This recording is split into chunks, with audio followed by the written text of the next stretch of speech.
తండ్రి తండాడదాన్ని కాదు బాబు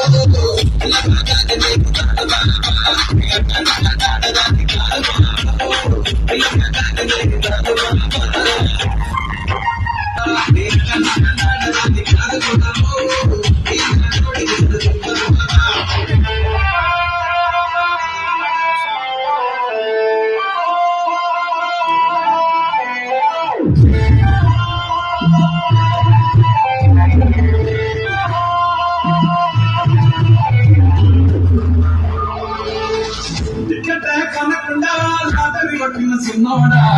సిట్టి మీది తిరుగుతుండేమో చూడరు పుల్లోడా కూసుకొని కూర్చోకుండా కాలం పైసావు పప్పు కాడా